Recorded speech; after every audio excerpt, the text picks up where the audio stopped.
What's going on, everybody? This is your host, Manny J. Style. You're live here with us at Conversations with Manny J. And I have my next guest.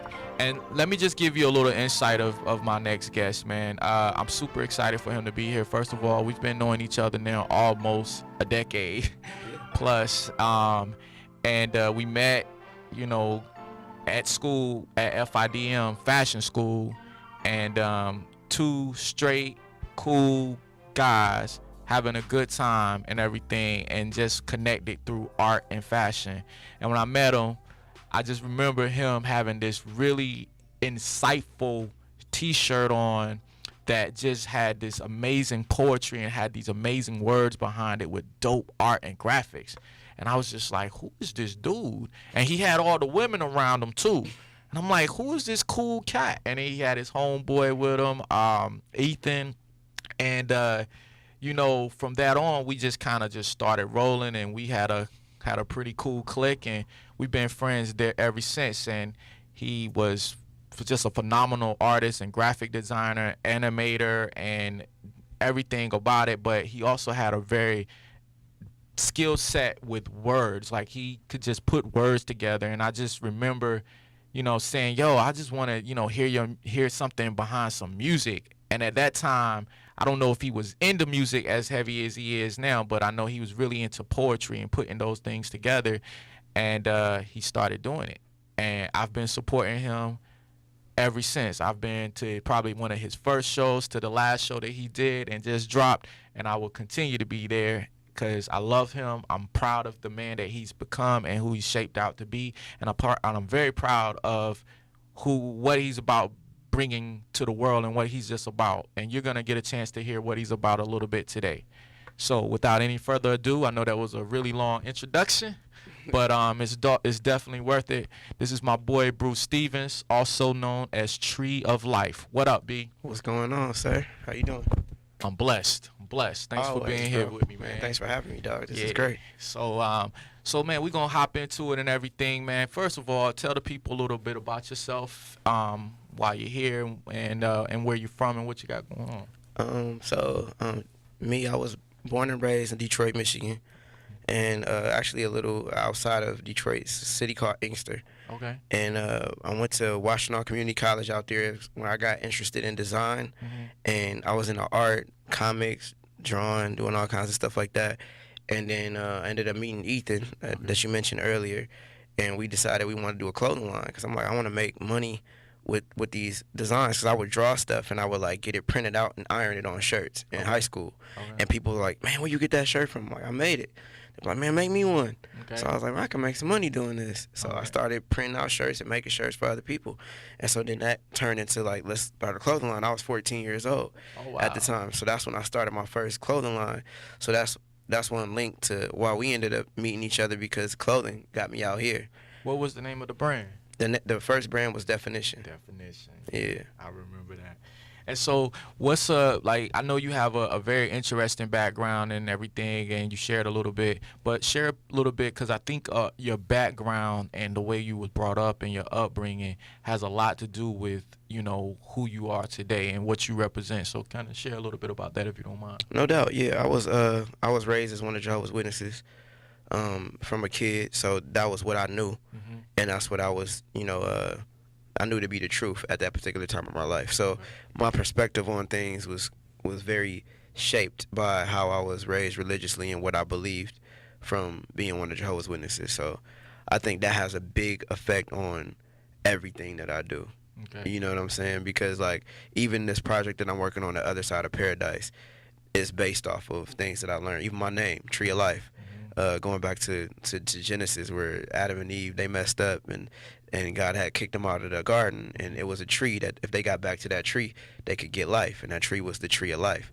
So this is where I initially got that name from, because I felt like we were surrounded by so much death on this planet and so much negativity that I feel like vibrations are everything, because that's how things are created. We talk things into existence. Right. We say affirmations. We do all of these different things that have to do with vibrations. That's why if you meet somebody, you can automatically vibe with them or not vibe with them as soon as you meet them. So I just tapped into that, man, and that's where Tree of Life was born from. let me ask you a question, and this could be a little ignorance on my part, but as a Jehovah Witness, was that something that you was actually taught that about the vibration or about the energy or about that in the reflection of people? No, it wasn't nothing that I was really taught. I think that particular part of it, the deeper things, I learned on my own. Okay. I Yeah. learned out here. Right. Once I moved, Right. and I had the opportunity to like look into things myself, because it was almost like, not almost, it was just like you couldn't look into other religions. You couldn't explore anything else. It was like what they said went, and that was it. So for me, having dealt with that my whole life, Right. once I got away from it, I felt like I wanted to learn everything. Right. Because I felt like in order for somebody to tell you not to do something, they have to know why not to do it. Right. So Exactly. what gives that person more knowledge, or more, I don't even know what's the word that I'm looking for that person to be able to tell you not to do it when they did it. Right. And you know, that's part of what I know, just growing up and being a parent and parenting is you want to kind of protect your child as much from the world, but part of that is that protection that you have to realize is the exposure to the world, and putting it in a place to where it can be, the world can be understood differently, but we all have to learn and embrace our own interpretations of what our world and what our paradise and what our hells and heavens is. Yeah, for sure. And that's something that I've learned as myself, kind of growing up, being out here in LA and being just being doing life. Period. I don't care. I could have grown up I could have been anywhere other than LA, and I'm pretty sure that a lot of those life lessons that I've learned that shaped me into the man that I am today, and also have the beliefs that I have, is a part of understanding that as well. All right, so listen, we're going to take a break real quick and everything. I'm going to give my man Tree an opportunity to grab some water. We're going to pay some bills, and we're going to get back. So you all stay tuned and be on the lookout. We're going to let you hear a little bit more of that Tree of Life windows, and let's do it. I just roll my window down. I just roll my I just roll my window down. When I'm riding around the town, I just roll my window down. I just roll my I just roll my window down. Rolling up, keeping out. What's going on, everybody? This is your host, Manny J. Style, and you're here with us at Conversations with Manny J, and I am back with my guy, Tree of Life, and everything. And so, Tree, I just want to talk about, man, the journey here to Los Angeles, and what's that journey been like for you, man? That journey started off hellish. It was crazy, man. Like the reason I moved out here is because I got into some trouble back home, and I felt like I lost a lot of my support system, and it was like a way out, because I was like, oh, I got this scholarship situation. I was gonna go to FIT in New York, yeah. And then we went out there to check the school out, and ended up like that was a crazy trip right there. That's a whole nother story.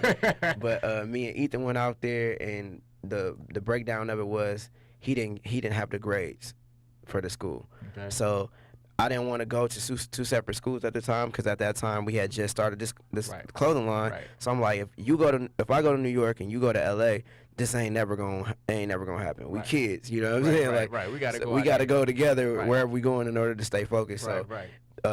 FIDM sent us some stuff in the mail. Okay. You know, so I was like, man, California sound dope. Right. And I never like thought about coming out here at all. Like that was not even a thought to come to LA. So it's the Man. craziest thing that it ended up being LA that I ended up coming to. Okay.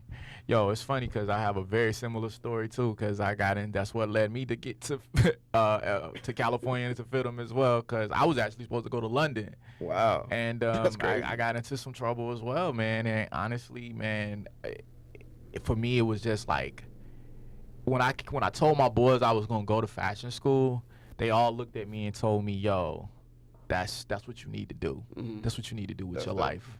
You know what I mean? And literally, I got into something, and when I was in court, the judge looked at me, and I showed him my acceptance letter to fit him, and he said, "I'd rather send you to fashion school than send you to prison." So he Wow. let me go. That's dope.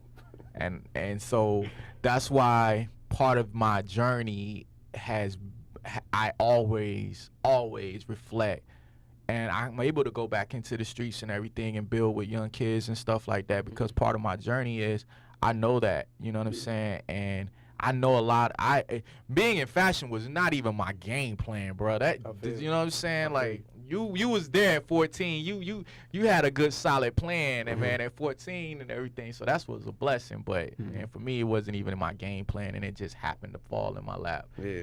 But I think it was always a part of the game plan. Yeah, for sure. I think it was always a part of it. So so finish like, all right. So you said it was a real crazy journey and everything out here and everything. So how else has it been? Like, because LA definitely, I'm pretty sure you got tons of stories. But man. Talk about the stories where that struggle, because that struggle is where you've actually been able to triumph from. And I think our listeners need to hear part of that struggle and everything, so they can understand, that it just didn't all of a sudden happen. I've been your friend for a while, so I know. But I think people need to understand that. Yeah, well, I mean, I think one of the biggest things for me out here was when I went through a period of time where I was homeless. I didn't have a place to stay, and I was living in my car for a minute, and I was out here doing like everybody else, fronting. You know what I mean? Like, not really fronting, but like I had like some of my housing stuff taken care of because I had like a scholarship, and then my dad put money towards some things or whatever. And so I was kind of like set. So I just was living it up, thinking like, because I didn't have to really pay for rent. So I just was living it up, and I was out here with these females, man. Like, and then life got real, and I graduated fast. You know what I'm saying? I'm like, damn, this came fast. Right. And then next thing you know, I was in the car. Right. Yeah. Trying to figure it out. And my dad was like, man, you need to just tough it out, bro. Like, because if you come back here, like, that's at the time Ford Motor Company, which is like the main source of income for like most people in Michigan, the car industry, not Ford's, but the car industry in general. Okay. And he was like, I can't really do nothing for you because they was actually kind of like going through their thing at that time, and he was retiring, so he like, I can't get you a job, so you might as well just figure it out. So I toughed it out, and then like was trying to work everything out, man. I ended up getting into a car accident while I was living in my car, and I was coming from getting the apartment that I actually still live in now. I went to that apartment, filled out the forms, they accepted me, but it was gonna be like a 3-month wait because like I wanted an apartment at the top of the building, and it wasn't even like livable. Like at the time they was like, we gonna have to like really work on this for you, because they gave me a good price. I'm like, yeah, I'll take that, you know what I mean? Right. I did that. I'm all happy, I'm excited. I'm on the phone with my mom, telling my mom, yeah, I got this place, I'm about to be straight. And as soon as I got off the phone, this truck in front of me, I think the dude like spilled coffee on himself or something and burned his legs all up and just hit the brakes. And my brakes on my car wasn't good enough, so I couldn't stop in time. I stopped, but like my brakes just didn't do it. You know what I'm saying? My brakes was like, can't do it. So I ran into the back of the joint, man, and my joint was all smashed up. I'm bleeding. I didn't have no insurance at the time. You know what I'm saying? Like I was really at a low point. Like I was, and how the fuck I'm gonna get out of this, right? Bruh. And for the simple fact that I was like, I just got my place, and soon as I get this place and I'm thinking I'm about to get back on my feet, something worse happened to me, and I'm like, what am I about to do? So then the dude is like Spanish speaking dude, and I can't understand what the fuck he's saying. All I understand is police. Right. And he like trying to get I'm like, if this nigga call the police, I'm going to jail. I'm going to jail, you know what I'm saying? Right. So I called my homie up, my Puerto Rican homie. I'm like, man, you got to come help me. I don't know how to get out of this situation. I just got into a car accident. I'm living in the car. Just talking mile a minute. He like, I got you. I'm coming. Right. He came before the police got there. He got there, talked to the dude, got the dude to chill. It was actually my man's fault. But since he was driving a company car, he was trying to blame everything on me because I ran into the back of him. Right. So he talked him into just driving off because there was no damage done to his vehicle whatsoever. My joint was smashed up. We pulled it off on the side of the road and just left it there. I took all of my belongings, which was all I had at the time in the car, and took it with my homeboy. And he was like, hey, man, you can stay with me for a while. Like, just the biggest blessing ever. You know what I'm saying? So what happened with the car? I left it in some parking lot, man. I don't know what happened to that car. And that was it, huh? I took my license plate off of it. It was wild. You gotta do what you gotta do, survive, man. And you know, being that's being one of the stories, and I'm pretty sure there's tons of other ones. But yo, that's such an inspirational story, because I feel like people don't realize, in order to get to that place where you think is the glorious spot, that sweet spot, people look at it like, oh my God, you here in Hollywood? I'm like, hell, you have no idea. You know what I mean? I stayed on Skid Row. You know what I'm saying? You know, I used to be out packing and backpacking a doggone suitcase with shirts in it and painting in the subways and everything. I'm like, yo, everybody has a story. And I think it's important for people to understand that our story is what makes us who we are. It's what shapes us. So with that said, just real quick, man. So now you into music. You know, now you into music, man, and everything. And your music is inspired by life, but also inspired by your art. So what made you decide to bring all of that together? I always felt like art, music, and fashion was like one thing, and that somebody was cool as fuck and they just decided to just separate everything. I always felt like they always went together. Like when I watched different people growing up, when I seen Michael Jackson, you always talked about his pants and how he had the white socks on and the black shoes and the hat and everything that went with it. It was like a full, and what he was doing was art.